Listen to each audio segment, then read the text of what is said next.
नमस्कार दोस्तों, स्वागत है आप सभी का आपके अपने YouTube channel Shri Ram classes में।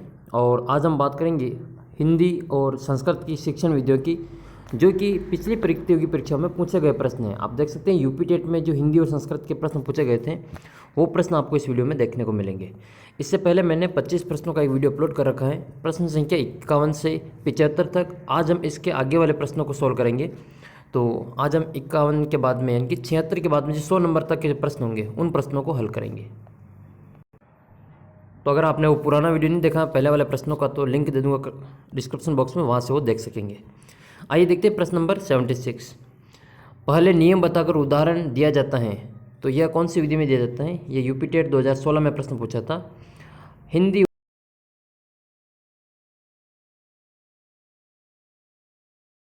और संस्कृत, तो ये कौन सी विधि में दिया जाता है? आगमन शिक्षण विधि में, निगमन शिक्षण विधि में, व्याख्यान विधि में, प्रश्नोत्तर विधि में।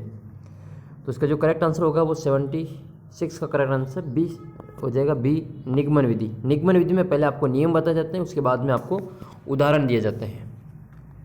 77 नंबर क्वेश्चन है, छात्रों को उच्चारण अभ्यास कराने के लिए शिक्षक को सहायक सामग्री का प्रयोग करनी चाहिए। कौन सी सहायक सामग्री का प्रयोग छात्रों को उच्चारण अभ्यास कराने के लिए शिक्षक को करनी चाहिए?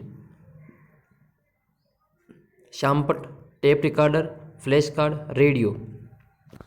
तो श्यामपट्ट तो एक दृश्य सामग्री है, फ्लैश कार्ड भी दृश्य सामग्री है, और टेप रिकॉर्डर और रेडियो ये दोनों श्रव्य सामग्री है। लेकिन उच्चारण अभ्यास का कराने के लिए बच्चों को जो टेप रिकॉर्डर का प्रयोग करना चाहिए।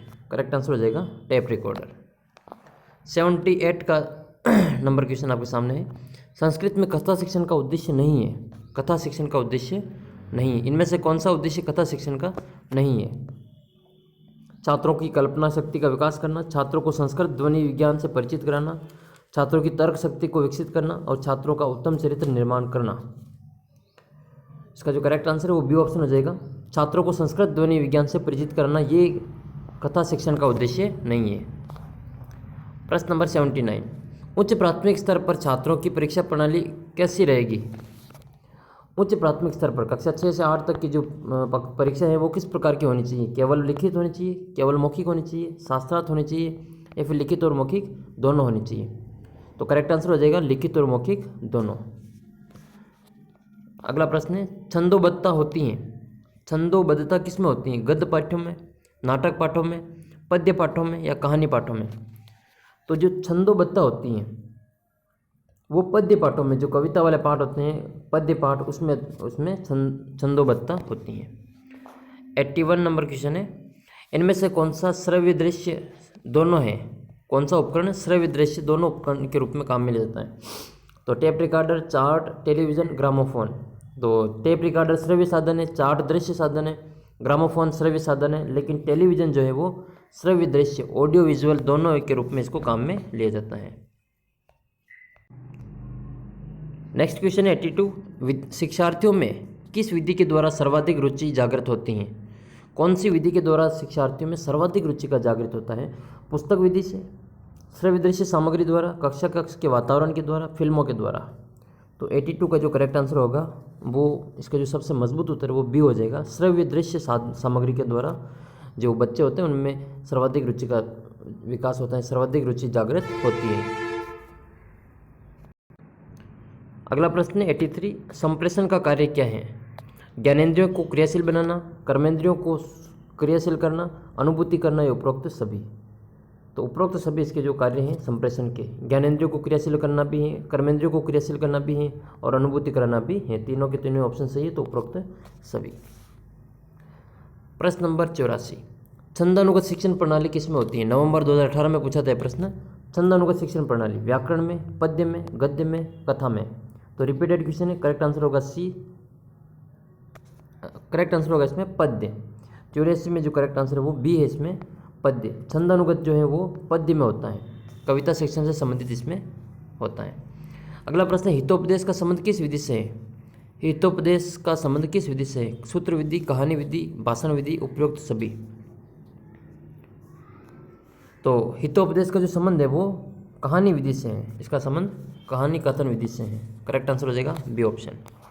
प्रश्न नंबर 86 है, श्रुत लेख के समय अध्यापक द्वारा ध्यान देने योग्य बात क्या है? श्रुत लेख, जब अध्यापक बोलता है और बालक लिखता है, उसके समय अध्यापक को ध्यान देने योग्य बात कौन सी है? शुद्ध, स्पष्ट और जोर देकर वाचन किया जाए, श्रुत लेखांश, बोलने की गति तीव्र हो, अध्यापक अपने वाचन प्रभाव में बदलाव लाता रहे, प्रत्येक वाक्य को बोलते समय विराम चिन्हों का ध्यान न रखें। तो इनमें से अधिक ध्यान देने योग्य बात कौन सी है वो हमें बतानी है। तो फर्स्ट ऑप्शन इसमें करेक्ट हो जाएगा, शुद्ध, स्पष्ट और जोर देकर वाचन किया जाए, ये ऑप्शन इसमें करेक्ट हो जाएगा।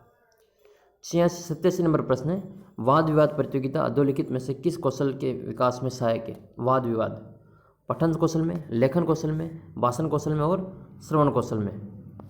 तो वाद विवाद प्रतियोगिता किसके कौशल में सहायक होगी?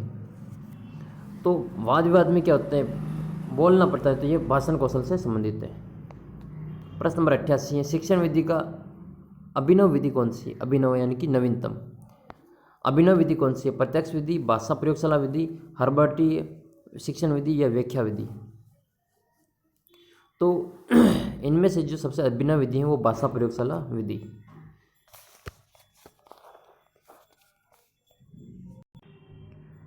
नेक्स्ट क्वेश्चन है, बालक के उच्चारण दोष का कारण नहीं है, इनमें से कौन सा बालक के उच्चारण दोष का कारण नहीं है? बोली की विभिन्नता, शारीरिक विकृति, ध्वनि और उच्चारण स्थानों का सम्यक ज्ञान और उच्चारण अभ्यास का अभाव है। इसका जो करेक्ट आंसर होगा वो सी हो जाएगा। ये इसमें उच्चारण दोष का कारण नहीं है, बोली की भिन्नता कारण होती है, शारीरिक विकृति भी कारण होती है और उच्चारण अभ्यास का अभाव भी उच्चारण दोष का कारण होता है। लेकिन ध्वनि और उच्चारण स्थानों का सम्यक ज्ञान हो तो उसमें उच्चारण दोष नहीं पाया जाता है, कम हो जाता है। अगला प्रश्न है, उत्तम पाठक का गुण क्या माना जाता है? उत्तम पाठक अक्षरों की अभिव्यक्ति, विषम बलागात, वर्णों को मिलाकर अस्पष्टता पढ़ना। तो इसका जो करेक्ट आंसर वो बी ऑप्शन हो जाएगा, अक्षरों की स्पष्ट अभिव्यक्ति, ये उत्तम पाठक का गुण माना जाता है। नेक्स्ट क्वेश्चन है, छात्र पाठ्य पुस्तक के गद्यांश या पद्यांश को देखकर अपनी उत्तर पुस्तिका में हूबहू नकल करता है। तो ये क्या है? ये श्रुत लेख में, सुलेख में होता है, प्रतिलेख में होता है, उपरोक्त सभी में होता है। तो हूबहू नकल करना देखकर, ये जो होता है वो प्रतिलेख में होता है। 91 का जो करेक्ट आंसर होगा सी होगा, प्रतिलेख। बालक को श्रवण कौशल में प्रवीण बनाने के लिए क्या आवश्यक है? कक्षा का वातावरण भय एवं आतंक से युक्त हो, श्रवणीय सामग्री के स्तर को अनुरूप और प्रसंगानुकूल एवं रोचक हो, श्रवणीय सामग्री आवश्यकता से अधिक हो, टेप रिकॉर्डर, ग्रामोफोन आदि का आश्रय न लेकर श्रवण कौशल का अभ्यास कराया जाए। तो प्रवीण बनाने के लिए, श्रवण कौशल में प्रवीण बनाने के लिए सबसे आवश्यक क्या है? तो 92 का जो करेक्ट आंसर है वो बी ऑप्शन हो जाएगा, श्रवणीय सामग्री बालकों के स्तर के अनुरूप, प्रसंगानुकूल और रोचक हो। 93 नंबर क्वेश्चन है, भाषा कौशल का अंतिम सोपान कौन सा है? भाषा कौशल का अंतिम सोपान कौन सा है? तो सुनना, बोलना, पढ़ना, लिखना। तो लेखन में जो इसका करेक्ट आंसर होगा बी ऑप्शन, अंतिम कौशल पूछा गया तो लेखन। अगला प्रश्न है, विश्व के सर्वाधिक परिष्कृत, परिनिष्ठित एवं सुनिश्चित उच्चारण विधान किस भाषा का है? हिंदी, अंग्रेजी, अरबी, संस्कृत का? तो करेक्ट आंसर होगा डी ऑप्शन इसमें, संस्कृत का। विश्व की सर्वाधिक परिष्कृत, परिनिष्ठ, सुनिश्चित उच्चारण विधान संस्कृत भाषा का है। अगर आपने इससे पहले वाले वीडियो नहीं देखे तो लिंक मिल जाएगा डिस्क्रिप्शन बॉक्स में, या फिर आपको ऊपर आई बटन में, या फिर लास्ट एंड स्क्रीन में आपको जो इसका लिंक दे दिया जाएगा, आप वहाँ से पुराने सारे वीडियो देख सकते हैं। 95 नंबर प्रश्न है, बालकों के मस्तिष्क पर बिजली की तरह सीधा प्रभाव डालने वाली अधिगम विधि कौन सी है? तो बालकों के मस्तिष्क पर बिजली की तरह सीधा प्रभाव डालने वाली जो अधिगम सामग्री है, ऑप्शन इसमें flash card, lingua phone, tape recorder, radio.